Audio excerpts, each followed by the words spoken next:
Hello, welcome to Off My Shelves, and this is a look at Absolute Swamp Thing Volume 2 by Alan Moore and Steve Bissette, John Totleben and all the usual crowd that were on Volume 1 really. So we will get into it. So Absolute Swamp Thing Volume 2 is a continuation of Alan Moore's saga of the Swamp Thing really. All told, these will be in 3 absolutes, and wouldn't you know, DC have scuppered my plans, because my plans were to look at Volume 1, Volume 2 and then Volume 3 when it comes out at the end of October, but now they pushed it off into 2022 and who knows when I'll end up with it. But either way, I gotta kind of do Volume 2 because that was part of the plan. But we'll get to Volume 3 in 2022, in probably March 2022 if all goes to plan really. But before we get too far into the story and me moaning about DC, we'll have a look at the build of the book. Now it is absolute size, so when you compare it to an oversized hardcover which is the same size as a Marvel or DC Omnibus, it is taller and wider, and it comes in a slipcase, and that slipcase has got art on the front with Alan Moore Swamp Thing and all the creators on the front, and on the side Swamp Thing with Alan Moore Volume 2, and on the back then some wonderful art from the interior blown up to cover the back of the slipcase. But then the book itself, very much like the first volume, has got this very velvety cloth-like finish. It's a wonderful finish on the book, a lovely cloth-bound kind of velvety texture with this amazingly textured Swamp Thing art on the front, and this little wisp of Swamp Thing going off onto the top left-hand corner. The same spine design as Volume 1, obviously the only difference being Volume 2 at the bottom, and then on the back, as I said in my overview of Volume 1, the DC black label logo is there, but the flowering is different again, it's changed, it's blooming, and obviously in Volume 3 it'll be different again, I hope. And the end pages are fabulous, and again the same from Volume 1, comes with a ribbon bookmark, and the binding itself is great, there's no issues to speak of whatsoever.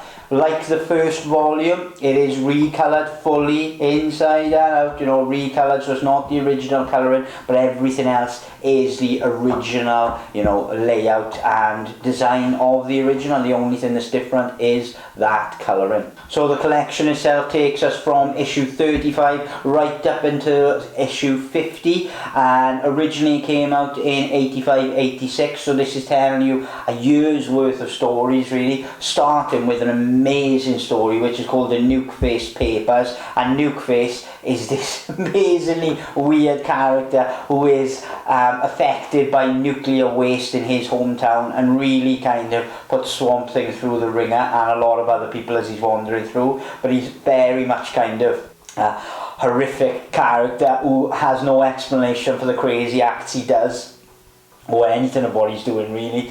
But either way, this story arc really starts off Swamp Thing again further realising that he is not a human, because in Volume 1 he realised that he wasn't a human turned into this swamp creature, he was a swamp creature with the consciousness of Alec Holland, but he's still tied, he's still got that overhanging mentality of humanity. But this book really does push him to the utmost, and he pretty much is losing his humanity and becoming this elemental being that he is supposed to be really in these books. Early on, Nukeface and his meeting with Nukeface leave him very worse for wear, and he immediately realises that the body that he's in is kind of irrelevant really, because he can regrow and recreate himself in all manner of different shapes and sizes, and he's not constrained. And that's the one thing that Swamp Thing as a character does certainly develop throughout this book. He develops this notion that he isn't constrained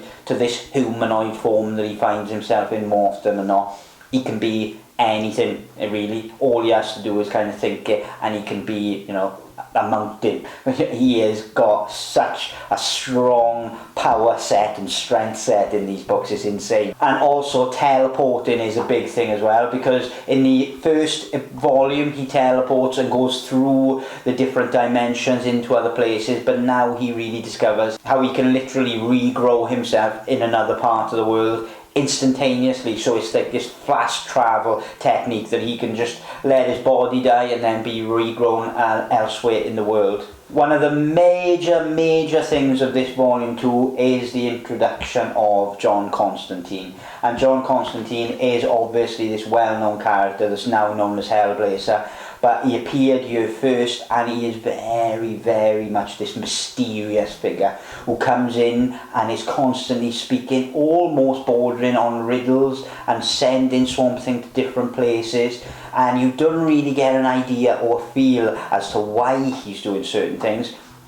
But there is this feel that there's an overall purpose, that he's almost putting Swamp Thing through various tests because he knows what's coming. He knows that there's something big coming that's been showing its face on Earth for many months prior to this, and now he needs Swamp Thing's help. But equally he knows Swamp Thing is not prepared. He sends Swamp Thing around the world, really doing different tasks and doing different things, with the promise that Swamp Thing will find more about who he is and what he's about.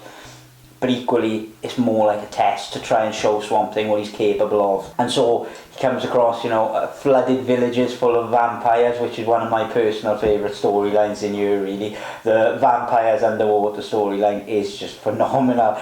Because, again, that's one thing I love about Swamp Thing overall, is it kind of gets these horror tropes, these things that you're familiar with, like vampires, but then does a total spin on them by putting them underwater, by giving them a very different feel and look, and then presenting them to Swamp Thing and having him deal with them. And the way he deals with them is just absolutely brilliant, I think. But anyway, then you get werewolves coming into it, you get haunted houses, another really strong kind of story arc, I think, is when there's this group of actors acting in a house and, filming a film, but they're all possessed by different ancient historical figures that have been wronged and had things done to them over the years. And it's a really strange thing. You don't quite know what's going on, and people are going in and out of trances and being possessed, and it's really good. But it very much leans in heavy to the horror tropes, and so if you like horror comics, you're gonna absolutely love this. It jumps into a haunted house story as well, very much kind of relying on,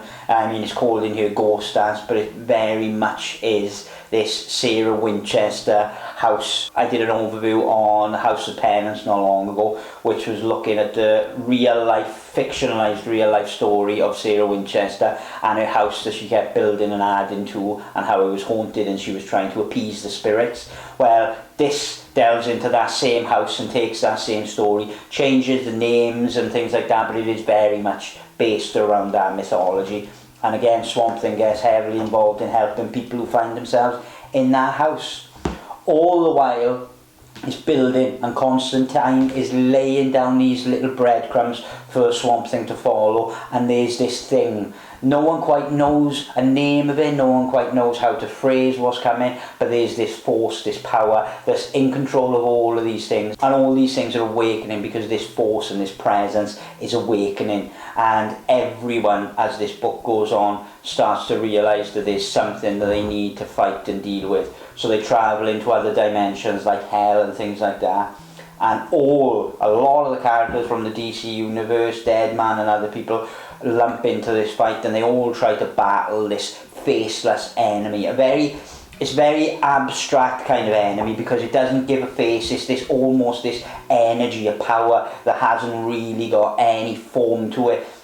I think only in one panel does it actually show a physical form of a hand. The rest of it looks like almost like a tornado, a black tornado that people go in and out of and try to deal with in some way. That is very much the culmination of this, but there isn't a culmination to this story arc. So certainly it's an enjoyable story, and all the little story arcs within it, the 2 to 4 issue story arcs are really enjoyable. But then the final story arc in it is very much unfinished. It very much needs that third arc to continue that story through, really. So certainly when you get to the end with all this build up, and it is a lot of build up from Constantine in particular. If you took Constantine out, there probably wouldn't be much build up at all, but he really lays down heavy that there's something coming. And so then when you get to the end, and it's sort of it's almost kind of something is put in motion and you're not quite sure what it is or how it'll affect the characters and the world around you,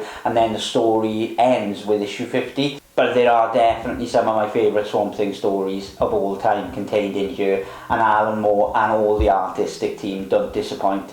The art and the panel layout is as strong as the first volume, and in terms of its creativeness and its horrific weirdness, and Alan Moore's writing is just phenomenal. Yeah, obviously I'm a big Alan Moore fan, as anyone who watches this channel will probably know by now. The extras at the back are scripts and unfinished pencil pages looking into one of the issues, and that's about it. There's no essay like Steve Bissette's essay in the first volume. But either way, that is a look at Absolute Swamp Thing. I hope you've enjoyed having a look, and I will see you with volume 3 in 2022, but I'm sure I'll see you before then, so I'll catch you on the next one.